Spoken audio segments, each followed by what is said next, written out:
കാളിപ്പാറ ലോകാംബിക ക്ഷേത്രത്തിലേക്കുള്ള യാത്രയുടെ രണ്ടാം ഭാഗമാണ് ഇന്ന്. ഈ യാത്ര ഇനി ഈ ചെറിയ പടവുകളിലൂടെയാണ് മേൽപോട്ട് കയറേണ്ടത്. ഈ ഭാഗത്ത് നിന്ന് മേൽപോട്ട് കയറുക അസാധ്യമായതിനാൽ ഈ പാറയിൽ തന്നെ കൊത്തി ഉണ്ടാക്കിയ ചെറിയ വളരെ വീതി കുറഞ്ഞ കുഞ്ഞു പടവുകളാണ്. നന്നായിട്ട് വഴുക്കുന്നുണ്ട്, മഴക്കാലമായതിനാൽ വഴുക്കുന്നുണ്ട്. ഇവിടെ വളരെ സൂക്ഷിച്ച് ശ്രദ്ധിച്ച് പിടിച്ച് വേണം കയറണം. ഈ താങ്ങായി തന്നിരിക്കുന്ന കമ്പിയിൽ പിടിച്ച് തന്നെ കയറണം. ഇവിടെ കയറി കഴിഞ്ഞാൽ പിന്നെ കുറേ ദൂരം നല്ല വഴിയാണ്, വിശാലമായ വഴിയാണ്. നമുക്ക് ആരുടെയും സഹായമില്ലാതെ തന്നെ നടന്നു പോകാൻ കഴിയും. നല്ല കാഴ്ചയുമാണ്. കാരണം ഏറ്റവും കൂടുതൽ പേർ വിശ്രമിക്കാൻ തങ്ങുന്നതും ഈ ഭാഗത്താണ്. കാരണം ചെറിയ പാറക്കല്ലുകളൊക്കെ ഇരിക്കാനായിട്ട്, മാത്രമല്ല നല്ല കാറ്റും നെയ്യാറിൻ്റെ വിശാലമായ സംഭരണിയും അതിനും അപ്പുറത്തായി അഗസ്ത്യാർകൂട സഖ്യപർവ്വത മലനിരകളൊക്കെ ചേർന്ന് നൽകുന്ന കാഴ്ച വിരുന്ന് മനോഹരമാണ്. അത് ഇത്ര ഭംഗിയായിട്ട് ഈ ഭാഗത്തിരുന്ന് തന്നെ കാണാൻ പറ്റും. മറ്റെവിടെയെങ്കിലും ഇരുന്നാൽ ഇത്ര ഭംഗിയായിട്ട് കാണാൻ പറ്റുമോ എന്ന് അറിയില്ല. കാരണം അത്ര രസകരമാണ് ഇവിടെ ഇരുന്നുള്ള ഈ കാഴ്ച. അതുകൊണ്ട് തന്നെ ഇവിടെ എത്തുന്ന സഞ്ചാരികളിൽ കൂടുതൽ പേരും ഇവിടെ കൂടുതൽ സമയം തങ്ങാറുണ്ട്. ഇവിടെ ഒത്തിരി നേരം ഇരുന്ന് ഫോട്ടോയൊക്കെ എടുത്ത് വീഡിയോയൊക്കെ എടുത്തിട്ടാണ് പലരും മേൽപോട്ട് കയറുന്നത്. ഇവിടെ നിന്ന് മേൽപോട്ട് കയറിയാൽ ഓരോ ചുവടും ഇത്തരം കാഴ്ചകൾ ആസ്വദിച്ചുകൊണ്ട് തന്നെ പോകാം. ഇനി അങ്ങോട്ടുള്ള വഴിയും കുറച്ചു ദൂരം നല്ല വഴിയാണ്, വിശാലമായ പാറപ്പറപ്പാണ്. എങ്കിലും മഴക്കാലമായതിനാൽ ചെറിയ വഴുക്കലുണ്ട്, ഈ വെള്ളം വീണിട്ട് ചെറിയ വഴുക്കലുണ്ട്. അപ്പോൾ അവിടെയും അല്പം ശ്രദ്ധിച്ച് കയറുന്നത് നന്നായിരിക്കും. നമ്മൾ ഇനി ഈ വഴി കയറി അങ്ങ് ചെല്ലുന്നത് നമുക്ക് സാങ്കല്പികമായി ഒരു മൂന്നാം ഘട്ട എന്ന് പറയാവുന്ന ഒരു സ്ഥാനത്താണ്. അതായത് ശരിക്കും ക്ഷേത്രം ഇരിക്കുന്ന പാറയിലേക്കുള്ള പിടിച്ചു കയറുന്ന ഒരു ഭാഗത്തിലാണ് എത്തുന്നത്. അവിടെ എത്തിയാൽ പാദരക്ഷകളൊക്കെ അവിടെ അഴിച്ചിടണം. അതിനുശേഷം നഗ്ന പാദരായിട്ടാണ് ബാക്കി ഭാഗത്തേക്ക് കയറാനുള്ളത്. നമ്മൾ അതിനടുത്ത് എത്താറായിരിക്കുന്നു. ഇവിടെ ധാരാളം വൃക്ഷങ്ങളൊക്കെ ഉണ്ട്. ഈ വൃക്ഷങ്ങളുടെ വാനരക്കൂട്ടം, ധാരാളം വാനരന്മാരുണ്ട്. ഇപ്പോൾ ആരെയും കാണുന്നില്ല.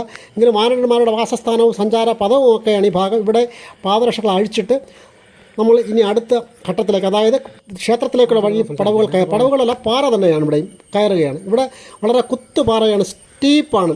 പിടിച്ച് തന്നെ കയറേണ്ടി വരും, അല്ലാതെ കയറാൻ അസാധ്യമാണ്. കാരണം അത്ര തൂക്കാണ്. മാത്രവുമല്ല ഒരു ഭാഗം പാറയുടെ മറുഭാഗം അഗാധമായ ഗർത്തവും ഒക്കെയാണ്. അതുകൊണ്ട് തന്നെ ഇവിടെ പിടിച്ചു കയറാൻ ഇരുവശത്തും അവർ കമ്പി വേലി സ്ഥാപിച്ചിട്ടുണ്ട്. അതിൽ പിടിച്ച് വളരെ ശ്രദ്ധാപൂർവം മേൽപോട്ട് കയറണം. മേൽപോട്ട് കയറുക ആയാസകരമാണ്, വളരെ സൂക്ഷിച്ച് തന്നെ കയറണം. എന്തായാലും ഇപ്പോൾ ഈ ഭാഗത്ത് അധികം പായലില്ല, അതുകൊണ്ട് വളരെ ബുദ്ധിമുട്ടില്ല. എന്നിരുന്നാലും സ്റ്റീപ്പാണ്, നല്ല സ്റ്റീപ്പാണ്.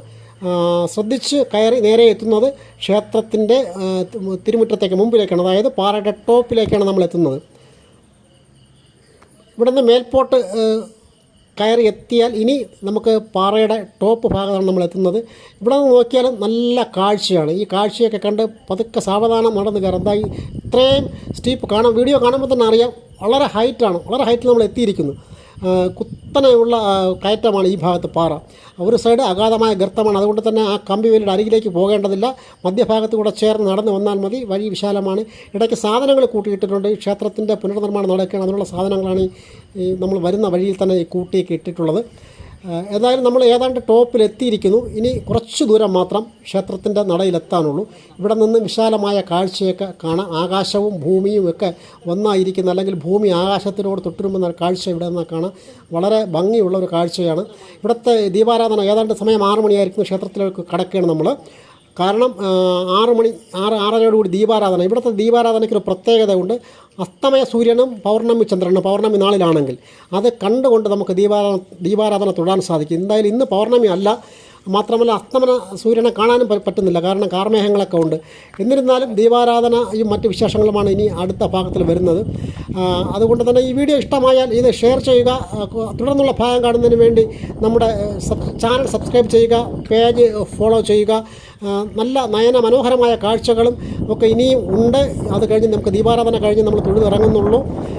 M Harindran, fighter TV.